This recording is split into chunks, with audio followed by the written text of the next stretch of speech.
Hi there, I am Danny Henderson and I welcome you with open arms to my beautiful channel. So much is happening on our world right now, on planet, in inner earth, above planet and our solar system. And my friend today, the great Ginny Jablonski, is here to give you support, to give you tools and to share more of herself. There's so much to say about Ginny Jablonski. I don't know how to really introduce her. She's an oracle. She's a font of information with humankind and animal kind. And she is an extremely talented, loving person. Ginny Jablonski, welcome, my darling. Thank you, Danny. I appreciate you taking the time to talk with me again. Of course, you have so much to give us today, and it couldn't be more of a perfect timing, I believe, in everything that's happening. So we're looking at June 25th, and we have some messages for people who are coming in the live chat. We're going to give you an offer to work with a beautiful herd of horses later on in this broadcast. So stay till the end if you're interested in communicating with a real beautiful herd of horses. Ginny, I'm going to hand over to you, and you're going to introduce us to the topics of the day. Thank you. Today, I wanted to talk about several experiences that my clients are having. I did take a few notes, so when I look down at the page, I apologize. Firstly, I want to share that people are having extraordinary personal Mandela Effect symptoms.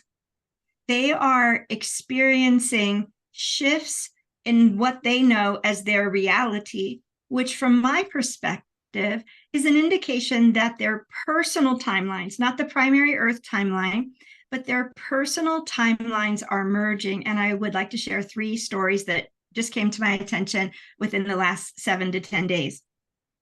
Firstly, I have an acquaintance who is roughly in his 50s and grew up on the East Coast, recently went home to visit his family, and they were talking about him having AIDS.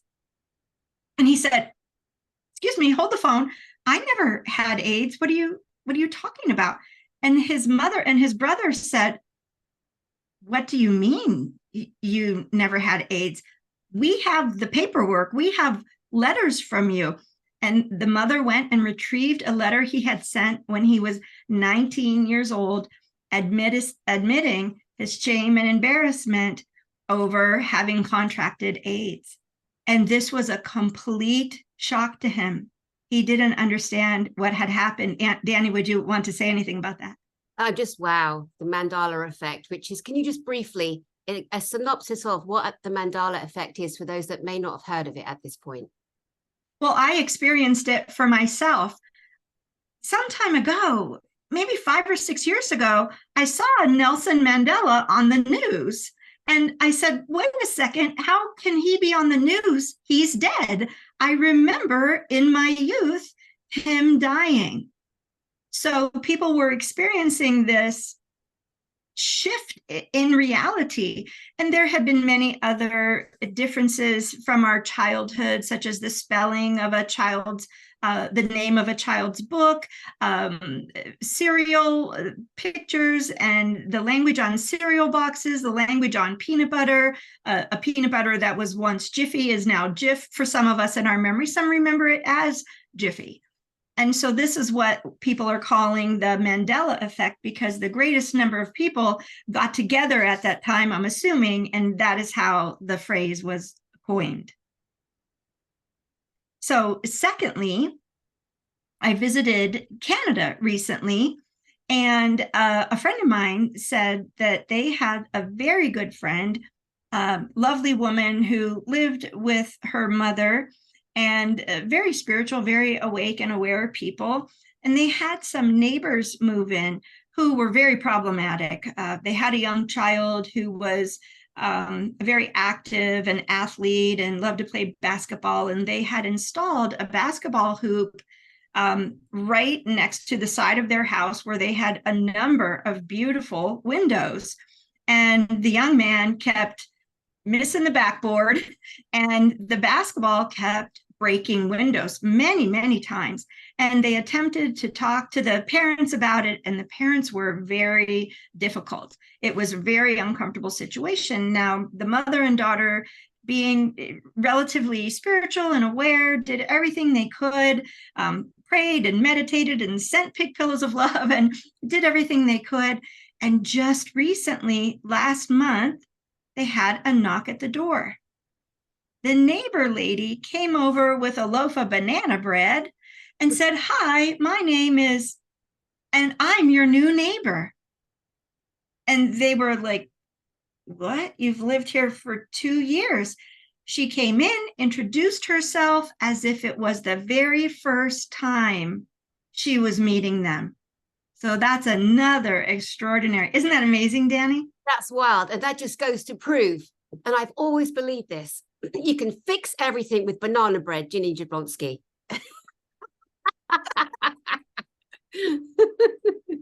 It's just incredible.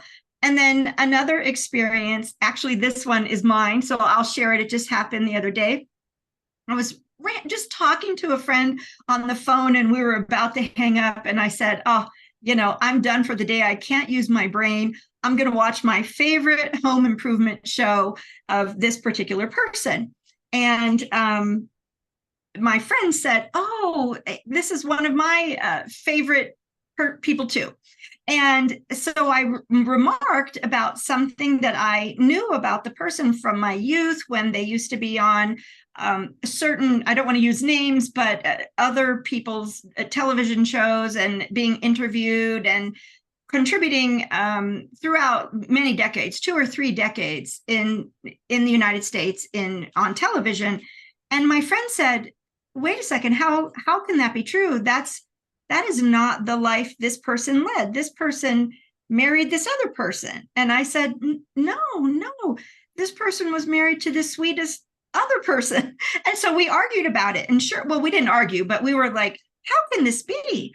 And I Googled, and sure enough, the very clear memory that I had of that person being interviewed, saying very specific things, being on multiple television shows, was completely different than their profile on the internet. So that's 3 different cases. 1 happened to me and 2 happened to people close to me. Wow. And that was... Let me just bring something up here. You mentioned Google. To me, that's a foul, disgusting, dark, heinous swear word, because Google, it turns out to be one of the worst surveillance catastrophes, monstrous gatherer of information and infiltration of people's homes, our children's phones, everything. If you look on Google and you look on DuckDuckGo, another browser, you will see different explanations of world history, of helpful tools and tips. So there's a deliberate manipulation, albeit the Mandela effect is a very real thing for a lot of people. Give you an example of how I recently, it was, gut punched when I was doing a broadcast and telling people one of the most ancient Sumerian chants to protect one's energy given by Ea or Enki, Prince Ea, as he's known, also a Sumerian man that came to our planet to help to seed it in the beginning. He gave my friend Elena Danan this mantra for us to pass on. And if there is negative entities, energies, demonics, bad spirits, bad people around you, you say with love or without, doesn't really matter what force you use, but the words are Gigim Hol Bara. Gigim Hol Bara. Now, if you look it up on DuckDuckGo, you get, it says, bad spirit be gone. Check it out on Google Boogle Loogle, and it says going out for food. How despicable, disgraceful, and shame on your ass, Google. Shame on your stinky ass. One example. So again, as we're bringing in the Mandela effect, being that we're remembering things differently, I remember Mandela coming out of prison. I followed him for years. I remember his wife being accused of killing a little boy, 14 years old, a little boy called Stompy. It's never left my mind. They stamped on him to death. Minnie was her name, Minnie or Winnie Mandela. And then years later, this beautiful big book comes out on him, and I bought it. This is early 2000, and then since then, some horrific stories. I don't know if they're true. I don't want to go there. I'm not here to, to recreate apartheid for people. But as you're saying, so they're using the Mandela name as an effect on us remembering or recognizing or coming up with a completely different version of real life events as we perceive or don't perceive them. It's so fascinating, isn't it? It's incredibly fascinating. And that is certainly not the only thing that people are experiencing right now. There's a lot of talk about ascension symptoms, at least in our community and the metaphysical community, there's a tremendous amount of talk about it. Well, those symptoms directly correlate. If you look up Kundalini Syndrome on any platform or search engine, you should see the effects of Kundalini Syndrome, which unfortunately is maybe doing too much energy work, having an extreme awakening through maybe breath work or an intense meditation or doing some type of ayahuasca or mushrooms or something like that, that really breaks through and allows energy to come in and affect you in ways that can be very uncomfortable. It can highlight wounds that haven't yet been attended to or looked at. And certainly it can cause us to be very ungrounded or create problems for us emotionally, for some people sexually, and also physically. Physical pain, headaches, pain in our knees, pain in our shoulder, the back of our neck, what have you. And I wanted to share a few stories of people experiencing an extreme imbalance emotionally based on what some would call ascension symptoms, what some would call Kundalini Syndrome. And that is that I have 3 people that I know personally. One person was very emotionally out of control. Now, I happen to know her personally, so I know that the source of this emotional dysregulation was an aspect of her wounded inner child that she had not yet reclaimed. And she was so out of control emotionally, her water heater burst and leaked everywhere, right in the middle of her emotional outburst. Also, another personal friend of mine who has gone to great lengths for many years to be on a seeker's journey and heal himself and come to understand some of the shrouded teachings and to really attempt to really truly be of service on this planet. And he did this because he was so angry. He had anger issues in his younger life, the first 30 years of his life, extreme anger. And when he began to wake up by going to energy healers who actually move your energy, who physically do something to alter the way the energy flows through you without a higher level of self-awareness, and you're not prepared for these energies to flow, it can be very damaging. He both, in his anger, destroyed a television, and he was once very angry with his wife because he wanted to take his daughter somewhere, and his wife said, no, I have to wash our daughter's hair and prepare her for an event later today, so she can't go with you. So while he was out on his own, he was very angry, projecting anger at his wife because he wasn't able to do what he wanted to do with his daughter. And while his wife was washing his daughter's hair, the shower nozzle that she was using to rinse the daughter's hair exploded and water went all over the bathroom. So these are by no means an exhaustive list of things that can go wrong or challenges that we can experience when we are running energy that we are not ready for. We have too much trauma in our nervous system, too many imprints in our energy bodies. And when the energy begins to flow, what it does, it's like poking the bear. It triggers every unhealed wound imaginable. And so many people are going through that on a legitimate journey of self-discovery and self-awareness and energetic self-awareness. But many people who are having symptoms that some would call end-time madness, or just really, there are a lot of people who are just seemingly losing it, even people that we thought were the most grounded, calm, reasonable people that we've ever known are really struggling. And I wanted to share, if it's okay with you, Danny, a few hints for people. Yes, please. So some of the physical symptoms can be pain and discomfort, headache. Now, I'm not a medical doctor.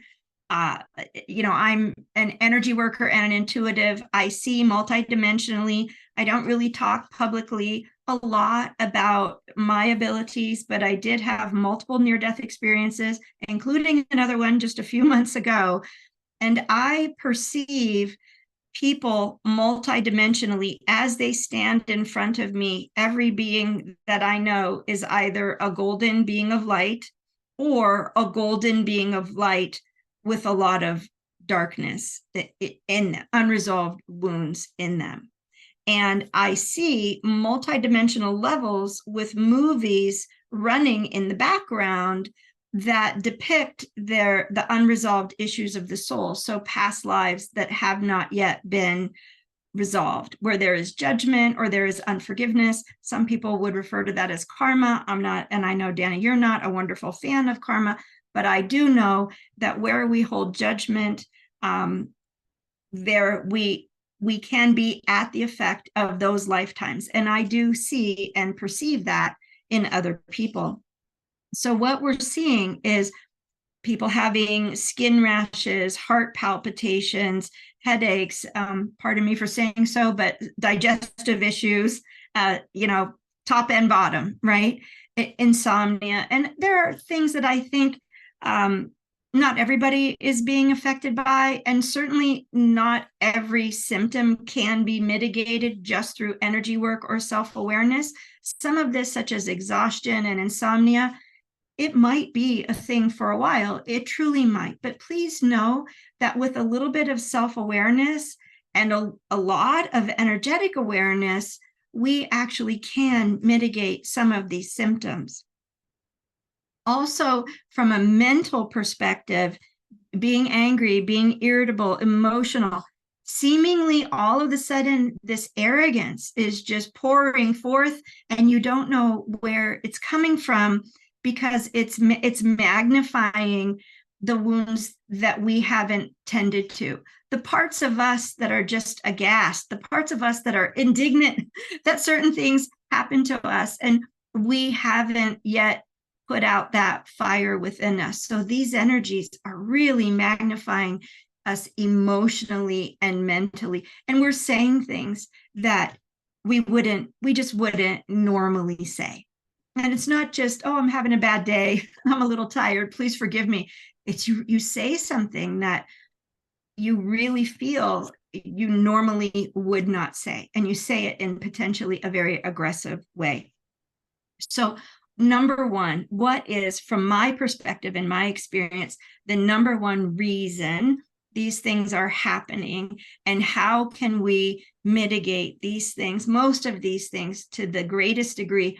And that is through grounding and awareness of grounding. And you and I, Danny, I think I've been on your show maybe 12 or 13 or more times, and we've tried to share tips and tricks and information every show we've been together, and we've made it as simple and grounded and easy to understand that anybody can do it. It doesn't matter what religion you have a predisposition for, or what you believe about the universe. The things I think that we have shared can be very, very helpful. Truly grounding, having a sense that some people will say you drop that grounding cord to the center of the earth and you wrap it through, or you run it through, or what have you. Myself, I ask my body and my energy field and my soul, where in the earth is the most optimal place for me to ground today? Because earth has a lot going on. And what I have found is that there, on a daily basis, the energy of the earth shifts, and there can be pools of energy, sometimes blue, green, different colors with different qualities. And I myself might benefit from connecting to the earth, deep within the earth, at a different place every day. So I'm not one who every single day grounds to the center of the earth. And I know that sometimes people do ground to the water, and I know one person that grounds to the sun. I used to be, and I think a lot of people are experiencing this today, a paradox of the body not trusting the soul and the soul not trusting the body not feeling safe on earth, and being averse to grounding to the earth itself. And I had that. I experienced that. So for a while, I only grounded into my own heart. That was the only place I felt safe. And so I had to find my resistance and my lack of trust of Mother Earth. And guess what? Atlantis, Lemuria, times where we've gone through these experiences and they didn't work out so well for us. And it's up to us. We are the ones responsible for identifying our own resistance to evolving and going through these doorways. I like to call them evolutionary gateways, these levels and layers of our chakras, our throat chakra, third eye, crown chakra, our heart chakra, clearing out the places where we're holding imprints of other experiences. Danny, would you like to talk about that at all? Anything you want to share there? I'm making notes as always, as you're dropping this brilliant information for us to help us all think, and you're sharing your own deep ways of grounding into the body. And oh, what a beautiful statement that you made, that you didn't trust Mother Earth. You didn't trust the mother, because somewhere locked deep in your DNA, deep in your cellular memory, which we all hold, was that you were let down by the planet. You felt abandoned. You were killed by the movement, by the, people say the Enlil attack on taking the planet down, let's say. And just, it's amazing. Now, you and I, years ago, we've realized that we have the same metaphysical training. We both attended schools that were connected to the Berkeley Psychic Institute. Both of us were on a seeker's path of figuring out what are these gifts that we have. But we know everyone has these gifts in different levels. And we went individually and we studied and we learned ways to ground. Now, one year I remember I was chosen to be part of this, not with the Berkeley Psychic Institute. This is something completely different. This woman I went to Kauai with on a spiritual troop in like 2001 or 2.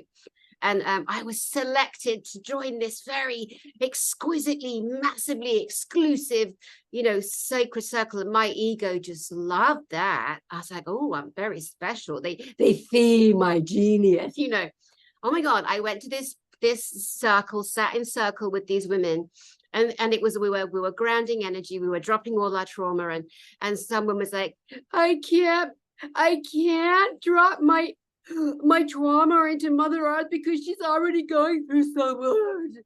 I'm like, oh my God, what am I doing here? And then others were going, I can't either, and it's I can't either, blah, blah, blah. I'm like, this isn't for me. I cannot listen to the drama. If everybody trying to one up, they're trying to take care of Mother Earth, that they're part of the earth, we're part of this planet, we're all in our individual single soul journey as a fractal of the divinity that we are. And everyone's journey is different. And it was amazing. And I ditched it, basically. I ditched it. And when I want to get grounded, I'll do something like I'll tap myself. I'll make sure I'm back in my body. If I feel myself shifting out, I've told parents over the years, tap your little ones, tap the crown, tap them back. They could be, out there somewhere, bring them back, get them grounded, get you grounded. So many things. You mentioned the word community. Again, let's bring that up, because community means so many things. What is it? It's a commune. It's where people commune together. It's communication. There's so many root meanings to that word. For me, I do not belong to a single community. I belong to this divinity that every single being on this planet is part of, the connection to the divine, to God, to whatever.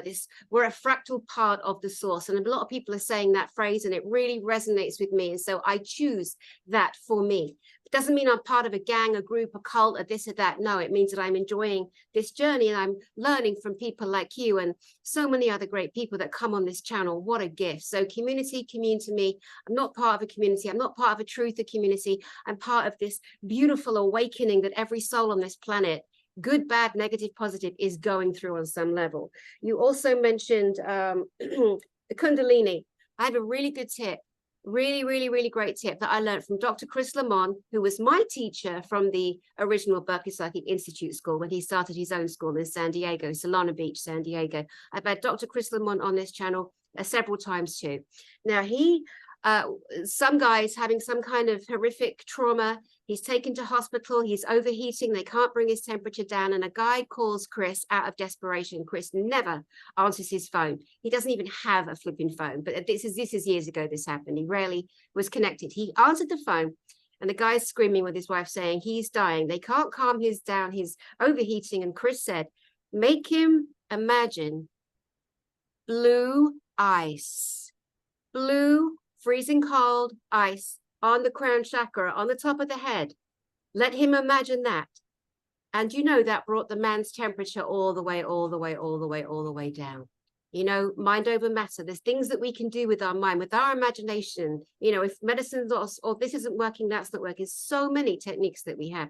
But the Kundalini experience, when we come to the caduceus in a minute, at the base of your spine, at the back, at the tailbone, they say anciently, Hinduism, Indian mythology, and reality to most, we have an energy at the base of the spine. Some say that's the 5D. I believe that that is what takes the giant whales out of the water. I believe they tap that weightless, that 5D, other dimensional, it can take them up and through the weight of the water, up above the surface. You know, I think that's a real wonderful expression for us to view and go, how do they do that? Well, they spark that caduceus, what's it called, coccyx energy there twined. People say it represents two snakes coming up, the knowledge that comes up and bursts through the pineal. Whether it does or it doesn't, everyone's got their understanding. That's where we're at. That's what we're doing. One more thing before we come back to the life force, the armor, and the caduceus that you are so geniusly going to bring us. You mentioned the Mandela effect, and until this day, I've always thought of you as having brown eyes. You've got blue eyes. I had green eyes my entire life, but in the last 2 years, my eyes have changed color. And frankly, it depends who's looking at me, what color they are, what level of consciousness we are operating within. But my eyes are turning more blue. Not everybody sees that, but yes. I see party blue, baby girl, party blue. And I swear in the past, they've been brown, they've been hazel, they've been... Yeah, hazel. Yeah. One more thing before I pass back to you. You mentioned the word karma. You're right. I personally don't like the word karma because I see how it has imprisoned millions of people, millions, through religion, through listening to other spirituality to me is the most hijacked alongside religion, so hijacked. And so people say, oh, that's your karma. Oh, you must have been really bad in a past life. Blah, blah, blah, blah. What does that do? That takes us out of responsibility. That takes us into shame, guilt, blame on ourselves and keeps us stuck. So I do poo-poo the word karma. I won't allow it in my own field, but I respect everybody else's desire to continue if they choose. It's their choice, the individual journey. You know, something happens. Sometimes it's down to negative energy put upon you, spelling on you, this and that, stuff that you are here to learn, wake-up calls, whatever. So again, I think we have to remember that we can literally spell ourselves into misery, depression, grief, pain. So let's be aware of the words we're using too. Right, darling, back to you. Okay, so with respect to grounding, my perception and you know, I learned a lot of different things, but I really resonate with almost 98% of the teachings of Michael Tamura, who was the director of curriculum for the Berkeley Psychic Institute for decades. He worked there. And he gives a vision of the grounding cord as wide as our hips, because it's the etheric body, not the physical body, where some people might perceive the grounding cord to be connected at the base of the spine. Yes, of course, but physically looking very small, like a conduit. And Michael teaches that it's actually quite wide, wider than us. So that etheric layer of the body, the first inch or so around the physical body, is where I perceive it. So to me, it's like I'm getting a hug from an organic sleeping bag. That's what my grounding cord sort of feels like and looks like to me. And that's how much room we really need to release what it is we're beginning to release today. So in these times, not just today. And so being ungrounded can actually mean many different things. People perceive it to mean many different things. You're not in your body. You're not connected to the earth. You're not connected through your feet chakras. Earth energy is not flowing up. And we've talked before about the earth star chakra below our feet. And this is the point energetically that I focused on to resolve my mistrust of Mother Earth. And it was a complete and total misunderstanding when the destruction happened in both Atlantis and Lemuria. I misunderstood, and the sense that I had, my memory was that it was the Earth's fault. You know, there was a catastrophe, there was a tidal wave. We'll just use Lemuria for example. So it's not what I understood, what my body understood, my Earth star chakra understood, was that it wasn't safe for me to be connected to the earth. So when I talked to my Earth star chakra, what I did was explain to it that I didn't have to be necessarily permanently connected to the energetic body of the earth, but work in cooperation with the earth, and that I'm in a physical body on earth, and my energy construct is perfect to be a human being. And that translation takes place at the Earth star chakra below my feet. And that if I ever wanted to leave, I could, you know. So it was, I mean, we're talking about topics that we could spend 3 hours on each topic. And I'm just trying to throw a few breadcrumbs out there for people. Not being in our body is a completely different thing. And if somebody wants to charge you thousands of dollars to help you get in your body and you're not ready for that, that can create a huge problem for you. If your nervous system says no, or if your soul doesn't trust your body or doesn't feel safe, or vice versa, your body doesn't trust your soul. I know many people whose DNA basically tells the body the soul is an interloper. So there's a lot going on right now for us to become aware of if we are having these symptoms, and use self-inquiry and find out what is the resistance to allowing energy to flow appropriately. And a lot of this is going to be unresolved emotional wounds, you know, judgment, unforgiveness, somewhere that we haven't forgiven someone, in particular ourselves. Running too much energy, experiencing pain can kick us out of the body. But I apologize, shifting back to the chakras in the feet, our energy construct is such that it is very appropriate for us to run a percentage of earth energy through our toroidal field, light body, auric field, whatever you want to call it. Some people call the expanded energy field now the cosmic egg. Whatever you want to call it, it's totally up to you. Many people struggle with allowing energy to flow appropriately through the feet because they've had injury, surgery.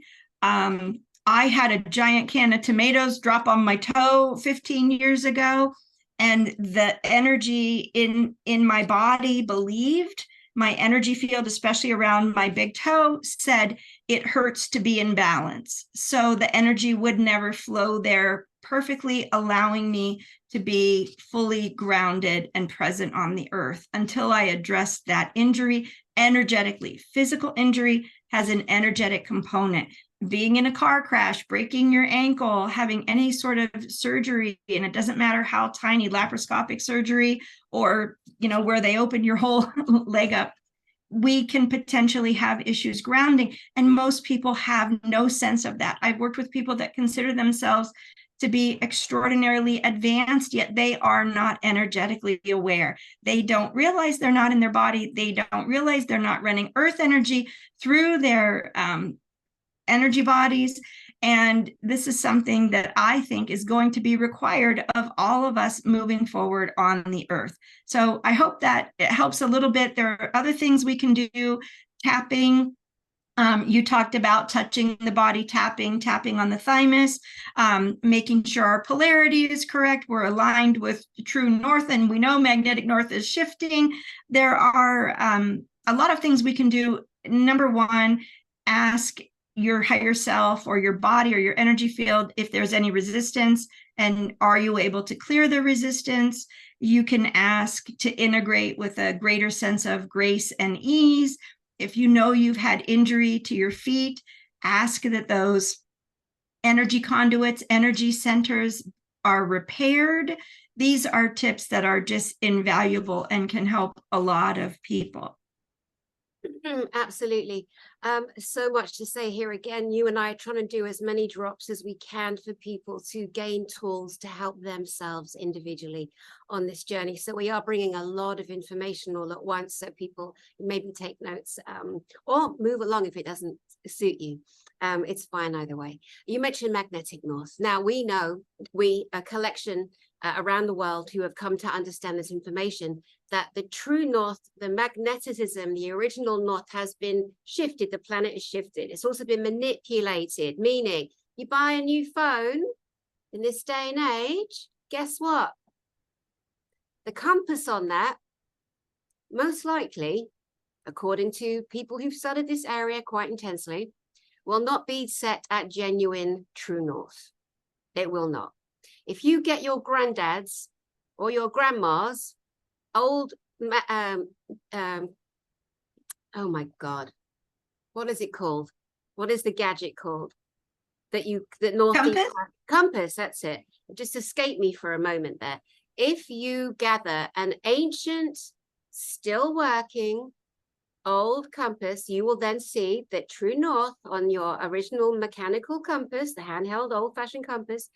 Maybe get a brand new one and do the sampling together side by side. Maybe even check the compass setting on your new phone.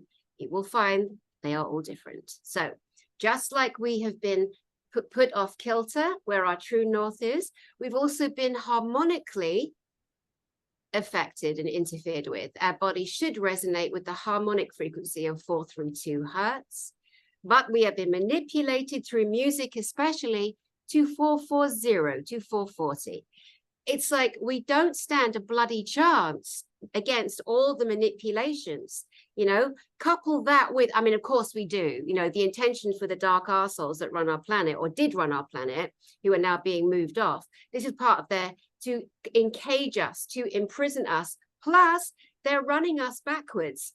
They're running us backwards in so many ways, especially in terms of technology, that we can't even figure out how the pyramids were made, for example. Some can, of course, but just as a quick example, the technology from before, we are way less advanced than we were 1,000 years ago. And that's a true fact on this planet. So remember, we've got all this coming at us. We've got our true north isn't properly correct in our bodies, in our physical bodies, our discernment of energy and direction. The harmonic frequency has gone from 432 to 440, right? And then we're dealing with the last thing I just said. What the hell was that? I'm getting barraged here because we're giving information that nobody wants to come out, of course. So yeah, so several things to for us to be aware of. Oh, and we're being run backwards. That's right. The genetic tapes are being run backwards, so we can become to the point where we can't even sign our names. We can only sign an X. Of course, that's failed.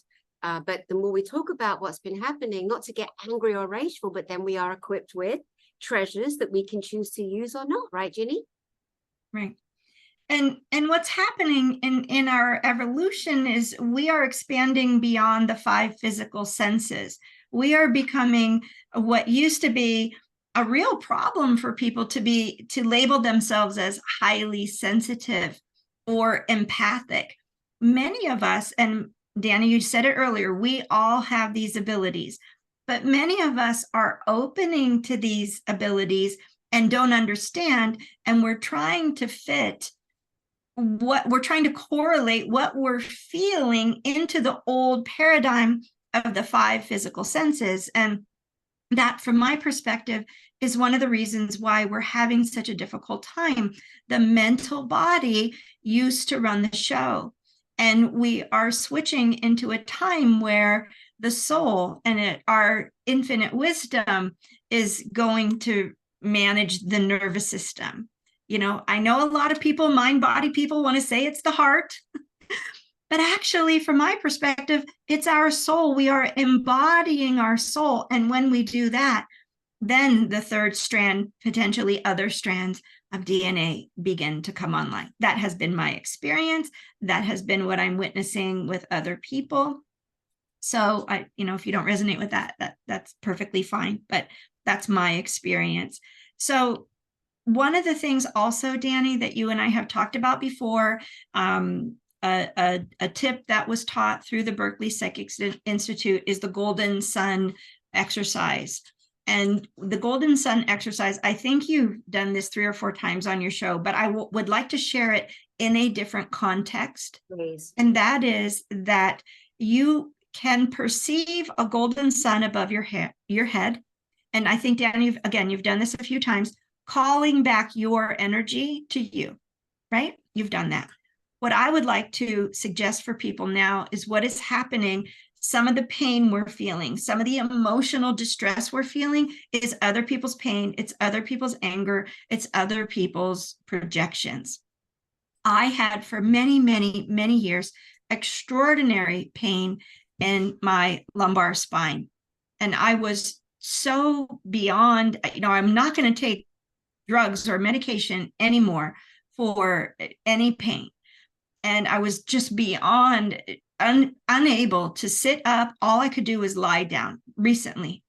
And I finally said to the pain, who are you? What do you represent, this particular pain? And right away, I heard your mother's hatred. And I said, well, shall I return it to her or her higher self, or can I give it to the earth? And I disposed of it properly. I have never felt that pain again. Amazing. So how did you get rid of it in brief? Well, I believe this particular pain was, I gave it to her higher self. Right.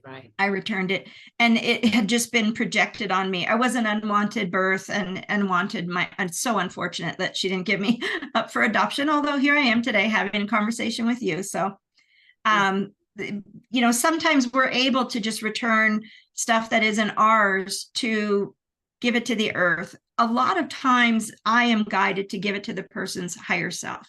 So if you know you're experiencing pain and you use self-inquiry and you find out it doesn't belong to you, you can imagine a golden sun above your head, gather it up in the golden sun, and it might be multiple people's emotions, pain, projections, anger, what have you, hatred in my case, and allow the universe to figure it out. Allow your, whatever you call it, soul, higher self, guides, team, whatever language you use, allow that to be dispersed appropriately to whomever it belongs to. If it doesn't belong to anyone specifically, it might be able to go to the earth. Sometimes things need to be returned to other planets, because guess what? We have a different periodic table of elements on this planet than there are in other planets, right? And certain energies are not appropriate for this earth to transmute because there's a lot of other things going on in the universe, on other planets, in other dimensions. So one thing we can do is ask also that not just their emotions, other people's consciousness and any fractals or soul shards of other people. I definitely over the years found them in myself because I, of course, was a martyr and, codependent. And I very much wanted to make everybody else's life okay so I could just survive. And so I, unfortunately, energetically took on a lot of energy, a lot of wounded energy from other people, whether it be consciousness or fractured soul shards. And you can use that golden sun above your head and visualize. If there is a person that you've had particular challenging relationship with in your life, you want to call your energy back from them, as well as return their energy to them if it is appropriate. Obviously, without malice and no ill intent, just love and compassion, so that we can all return to neutral in our chosen individuated experiences, and we're not attracting like vibration to us, and it's not even our hatred or anger. I was holding on to my mother's hatred. I was getting a lot of hatred projected to me, and I couldn't understand why, but I was vibrating at that frequency, even though it wasn't mine. So hopefully that's also a helpful tip for people to look at. Definitely. One quick thing on that too. You know how we are programmed to have certain responses in every subject, in my opinion.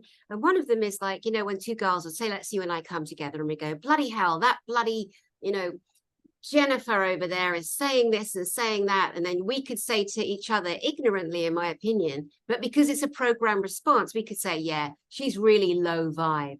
You know, and so we're all this puffing up our egos and, you know, conferring with each other and agreeing that Jennifer's a loser, you know, she's on a lower vibe. Well, is that the truth? I mean, is that really the truth? You know, when you inquire without the verbals and you feel into the energy, can we not accept that unless they're a bloody pedo or a rapist or a really doing harm and sabotage, you know, and they're on the fame game and they're soulless and heartless, but come on, let's use our, you know, discernment and sensible, you know, feelings here. I would suggest that we might want to say, instead of accusing people of having such low vibe and we're so superior, that we're just on different levels at the moment. We're just in different stages of vibratory resonance. I resonate with you criticizing Jennifer over there. Does that mean we're right? Does that mean we're right? That where is the self-inquiry in that? So I just want to welcome people to do that too. Stop saying everyone's low vibe when we're just moving at different rates and paces. And, you know, God knows I've got a shit ton to learn still. I'm still evolving. I'm still growing. Every day I'm learning lessons, right? No such thing as the, when we're perfected, that's when we die. So be glad you got stuff going on still. That's what I think. Anyway, continue. Well, since you brought it up, we can also use the golden sun to call back any judgments we have projected to other people. On my website, I have under resources, there's a page called free content. So if you go to my website, find the tab resources and then free content. I have a process called the spiritual car wash. I know it's silly, but I've been told keep things simple, make it silly, help people to remember these things. And I get emails from people every week that say my life has changed and all I'm doing is the spiritual car wash, you know, and I tell a little story in that video about how I discovered it. And I could see, as most people know now, I can see multidimensionally and energetically. And when I looked at people, I could barely see their beautiful golden heart.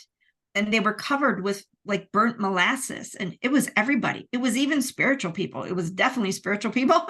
And even yogis and yogic masters and you know, very well-known people who are highly respected.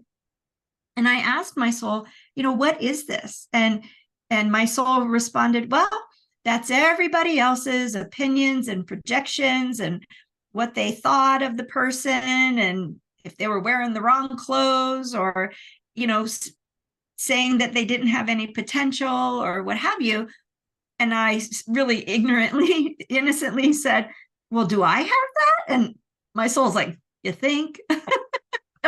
Of course you do. Like, not me. Surely not me. I can see it all. Therefore, it cannot be upon me. Well, we're all a mirror. Hello, mirror, mirror. Right? I mean, you know, I had never seen it before, and I began, and it went after my near-death experience in 2012. It was like stages of seeing consciousness, the nervous system, meridian, chakras, auric field, and this was sort of one, you know, curtain that was revealed, right? And the day I saw it the first time is the day I asked my soul, "What is that?" And I had not seen it on myself previously. And believe me, I've seen a lot of stuff on myself, but that was new for me. And so I said, well, what do we do about it? And my soul gave me this spiritual car wash technique, which is basically asking that the light of grace shine down on us 360 degrees all around the outside surface of our auric field, cleansing away everybody else's shoulda, woulda, coulda, projections, emotions, the soup that we walk through at the grocery store and the laundromat and when we go to work or, you know, a concert or something, and we get bombarded with other people's sadness or pain, what have you. And if it's on the outside of our auric field long enough, we begin to really resonate with it, and some of it can begin to penetrate. And we begin to think that's true about ourselves. Other people's projections toward us. So I wasn't planning on going here today. It's sort of, you brought it up and I thought, what the heck? We can call back the judgments that we have made. And let me tell you, when you do it, don't be surprised when a lot of energy comes back to you. And we can also take responsibility for the outside of our own auric field and cleanse that. And when you do, it's like going from this to that. You can feel your own energy, your own resonance. That's my experience, and hundreds of people that have given me feedback for that experience as well. Wonderful. So I know that we have several things you want to cover today, and we've only got like 14 minutes left. I don't want to cram everything in here. So I'm going to ask you, should we record the horses elements separately, or do you want to, because I know we were, bringing so many gifts today. What do you want to do? Because we could do this broadcast and then we could do another one tomorrow just on the horses and your beautiful offer to the public. That feels okay. Just let me check and make sure I have enough energy tomorrow. Real quick, I'll just quickly look at my schedule. I have 4 clients tomorrow, so hold on. Let me ask the horses just a moment. I think we'll do the horses now, and then maybe in a month or 2, if we want to talk about other things. Absolutely. Let's do that. Yeah. The only thing I would say that I wanted to say that we won't have an opportunity is recently, if it's okay, I'd like to quote Alex Collier. Please. 4 months ago, I don't know exactly the week, in one of his webinars, I'm going to cry, sorry. Somebody asked Alex a question and he did his beautiful thing. And at the end, he said, I don't give up on humanity because I realized if I give up on humanity, it means I'm going to give up on myself. And when he said that, that really struck me. Yeah. And this was maybe 4 months ago. And Danny, I work with so many people. I see so much trauma. I see, sense, and feel so much unnecessary interpersonal conflict. And I said to myself, maybe I'm not handling it well. Maybe I've given up on myself, because I think I did give up on humanity a few months ago. And when Alex said, I can't give up on humanity because it would mean I have to give up on myself, I called in the big guns and I said, I'm stalled here. I see that I have given up. I need help. And within a week, I had a near-death experience. One of my horses trampled me and ran me over. And I went to the other side and I was able to bring back frequencies that helped me continue on my journey. And at some other time, maybe we can talk about that. But I really wanted to thank Alex for saying that. And I want people to hear it who maybe didn't get a chance or don't pay for his webinars, to hear that and to know that if you have given up on humanity, maybe consider if you've given up on yourself. Because the healing and the shifts and changes that I've done in the last 4 months that have been made available to me are extraordinary, because I heard Alex say that one thing. That's so beautiful. So beautiful. What we'd like to, I think, spend the last few minutes here on today is that I have been invited, completely huge surprise to me, to be a facilitator for the Singing Horse Herd Horses of Canada, owned by Ginny Thompson. And I didn't even know they existed until about a year ago. I had a client, a horse client, and I asked everybody, how did you find out about me? And a lot of times they'll say, oh, I watched you on Danny's show. Wow. And probably 60 or 70 clients, amazing people that I've connected with in that way. And the woman said, oh, well, Ginny Thompson shared an interview you did with Danny on her blog. And it was the first one where you interviewed me and introduced me as an animal communicator. And I said, a woman who has horses shared an interview somebody else did? that demonstrates no competition whatsoever. I need to know this person, right? So I saw the blog, and she had written a beautiful story about animal communication and the conversation that you and I, Danny, had, and that animals too can have a difficult time managing their own energy. And she happened to be going through that with two of her horses at the time, where they were taking on other people's energy, and did several blogs about it. Well, I immediately contacted her and I said, I would like you to be on my podcast. If you are someone who is willing to share information with no competition and no sense of you might lose income if you recognize someone else, I want you to be on my podcast. Well, then she invited me to be on her podcast. And then her horses started talking to me, and her horses invited me to go to Canada. And I just thought I was going for a week, nice little vacation, work with the horses, maybe put my feet in a stream, be away from Wi-Fi and 5G and all that. And I get there, and on the second day of 6 days, she offered me to be the facilitator, the primary facilitator of the herd. She can do it, but she feels that it's not her role to be the primary facilitator, and she wanted to focus on other things. And she felt that the horses actually brought us together. So what an incredible honor it is to be able to offer individual sessions with the horses, as well as group sessions. And all of that information is on my website. But Danny, the reason you made me the host is because you thought it would be fun if I shared a little bit about the horses and what they have done in the past. So this isn't me facilitating with the horses. It's actually Ginny, their owner. Ginny is a New York Times bestselling author. She's written more than a dozen books. She's very well known for helping people with Crohn's disease across the world. She sells products on a website called listentoyourgut.com. She's an amazing woman and fast becoming a dear friend of mine. And if it's okay, I know sometimes the sharing screen doesn't work perfectly, but what I'd like to do is jump out real quick, get set on the page I want to share, and then the horses have 3 clips that they would like to share your audience today, so that your audience can get to know them. Okay? Mm-hmm.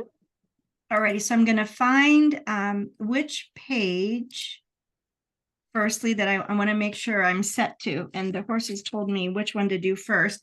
These horses are incredible. I'm going to pause, okay? We're resuming.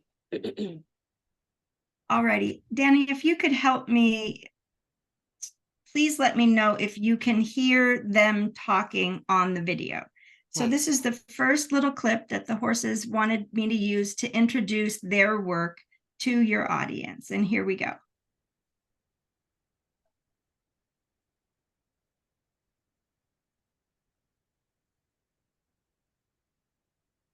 There's no sound. There's no sound? No sound my end, no.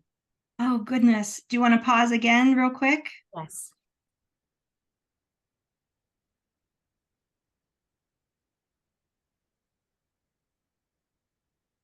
Alrighty, so the sound wasn't working. So what we're going to do is just share one video entitled Silent Observation for you to just get a sense, feel the energy of the horses, and it will just run for about 1 minute.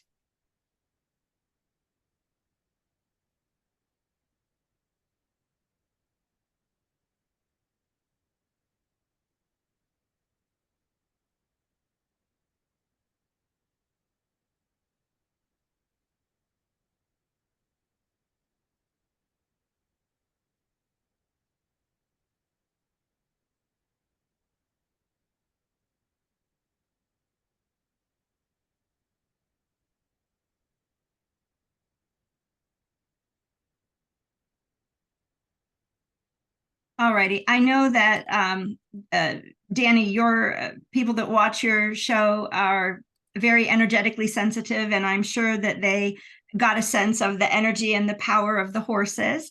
And so what we're going to offer, the horses want to offer your listeners, especially those in the live chat, a free workshop with me facilitating on July 8th at 1 p.m. Pacific. And I don't have enterprise Zoom. I only have regular Zoom. So it's limited to 99 people. So we're going to share the link, the Zoom link in the chat when you release this interview. And that's a free facilitation with me, up to 99 people attending, and the horses will communicate with 3 people. They will choose 3 people in the audience to communicate with. And then also, and this will be also shared in the chat, they want to offer a 20% discount to your listeners for those who are able to get the link within the first 24 hours. So send an email to me, info@heartofthehorse.us, and ask for a 20% discount link for a individual session with me. So the individual sessions are $300, and a 20% discount would be valued at $60. So the price would be $240 for an individual session. And if you book that within 10 days of the podcast being released, that will be honored. And you'll only have 24 hours from the release of the podcast to send that email asking for the link. So 25th of June, this is going out. 26th of June, at the end of that day, is the last time people can come forward and book a private session with you with that discount. But before that, on July the 8th, at 1 o'clock Pacific, you're inviting for free 99 people to come on a Zoom link and watch you connect with the herd. So are you going to be back on the ground in Canada, or are you going to work with the lady who owns the herd and the ranch, and she'll be there on the ground? How will that look for people? So we have a camera system set up for the lower, it's a 160-acre ranch, and there are no fences, nothing to, I mean, there are some fences, but nothing that, there's no way to contain the horses or force the horses to go to a specific place. We have software that I have access to 24 hours a day that I can log into her video system that monitors the herd. But it only covers about 10% of the property, which is an area where the horses almost never go unless they're working. So they show up voluntarily at the time they say they will. Nobody takes them there. There's no halters, there's no ropes, there's no fences, so they can't get out. The horses will show up at exactly the time they say they will, and they will be on this lower 10% of a 160-acre ranch. And I'm able to zoom in up to 5 times zoom on individual horses. If one particular horse is giving a message, I can zoom in on them. They might be exhibiting certain behaviors in the herd to demonstrate. And basically, the horses don't heal people. That's certainly what I advocate, that animals should not heal people, but give them messages and help them to become more self-aware in the way that I work, which is why we work so well together, to help people receive messages from their body, from their soul, as to what are their next steps, or what is a particular block that they are being affected by. And it's really exciting. I'm able to manage the herd from my location here in Arizona, and I'm pretty much the only one that does that. So, yeah, that's really extraordinary. And again, it's another way to show the metaphysics, the spiritual heart, the connection to our beloved animals. I myself am extremely, I've had horses, you know, I've had my own horses. And they are, I just love them so much. And I think it's a beautiful way. A lot of people prefer animals to people. I certainly feel that way at times. I'm sure most of us do, the sensitives, you know. This is a really unique gift that you have. And there's so, I mean, you have an amazing blog. You do so much with the animals, with the horses in particular, and I cannot believe the messages that you get. It seems so otherworldly, extraordinary, fantastical, you know, crazy. Like, is that true? You know, yes. And you're really demonstrating another way for us to heal, for ourselves to connect to the beloveds, to the horses. And it's just so fantastic. So 99 people, I will be one of those 99 people on that Zoom that day, July the 8th at 1 p.m. Pacific. And as Ginny, you heard Ginny, the link for that free webinar will be in the chat here, over to the right or left. And then if you wish to take Ginny up on her very generous offer to work with the horses one-to-one, then she'll put the link there too. All right, my darling, any final words of wisdom before we say goodbye right now? Well, I just want to thank you, Danny, and apologize to the audience that I wasn't able to share the videos. We wanted to share some technical difficulties, but I wanted to say, don't give up on yourself. And this can be very tumultuous. It can be painful for people, but we agreed to come here as souls. We are here because it is difficult. We are ancient. We are experienced. This is not our first rodeo. We're simply behind the veil of forgetfulness. And very soon, these veils will be totally dissolved. One of the most important and profound messages I've ever channeled from someone's soul is to encourage us all to say, I give myself permission to begin the process of dissolving the barriers that prevent me from remembering the truth of who I am.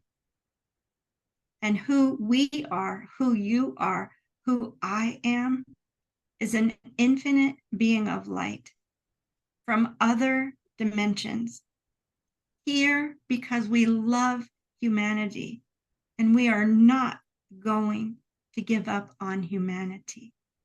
So from my heart to yours. That's beautiful, Ginny. Thank you.